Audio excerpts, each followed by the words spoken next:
trigonometric ratios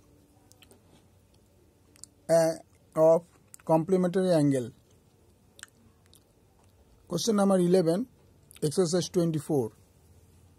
Exercise 24, question number 11.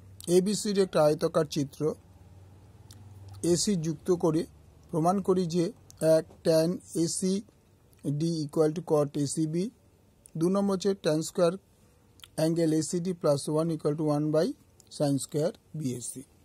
তাহলে ABCD একটা আয়ত অঙ্কন করলাম, ABCD এর আয়ত অঙ্কন করলাম, যার AC হচ্ছে কর্ণ। অ্যাঙ্গেল BCD এই অ্যাঙ্গেলটা এক সমকোণ, অর্থাৎ BCD হলো 90 ডিগ্রি। এবার ACD এই অ্যাঙ্গেলটা প্লাস ACB এই দুটো অ্যাঙ্গেল মিলে হয় 90 ডিগ্রি। তাহলে ACD plus ACB equal 90 degree. আবার BAD কি, এটা একটা 90 ডিগ্রি, BAD 90 ডিগ্রি। তাহলে BAC এই অ্যাঙ্গেলটা প্লাস CAD এই অ্যাঙ্গেলটা দুটো মিলে আবার 90 ডিগ্রি হয়। তাহলে BAC plus CAD equal 90 degree.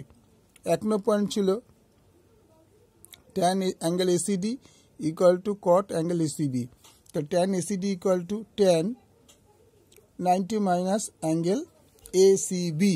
তাহলে আমরা জানি 90 minus theta মানে tan যদি থাকে 90 minus theta মানে cot theta।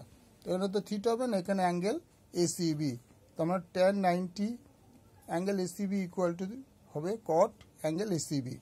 তাহলে আমার এই প্রথমটা প্রমাণিত হয়ে গেল। সেকেন্ডটা বলছে tan square CAD plus 1 equal to 1 by sin square BC। তাহলে tan square CAD plus 1 equal to tan square 90 minus BAC, মানে tan 90 minus থিটার মতো হয়েছে এটা। তাহলে tan 90 minus থিটা মানে cot থিটা। তাহলে এখানে tan স্কয়ার জায়গায় cot স্কয়ার হলো, এটা বদলে অ্যাঙ্গেল BAC প্লাস 1 ছিল। এবার এই cot স্কয়ার অ্যাঙ্গেল AC এ দুটো যোগ করলে হয়ে গেল cosec স্কয়ার BAC। আর cosec স্কয়ার BAC মানে আমরা জানি 1 by sin স্কয়ার BAC। প্রমাণিত।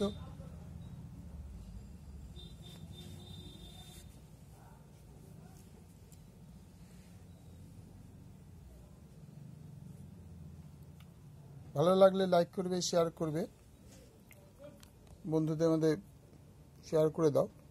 ভালো করে তোমাদের পুরোটা বুঝে দেখানোর জন্য দেখিয়ে দিলাম।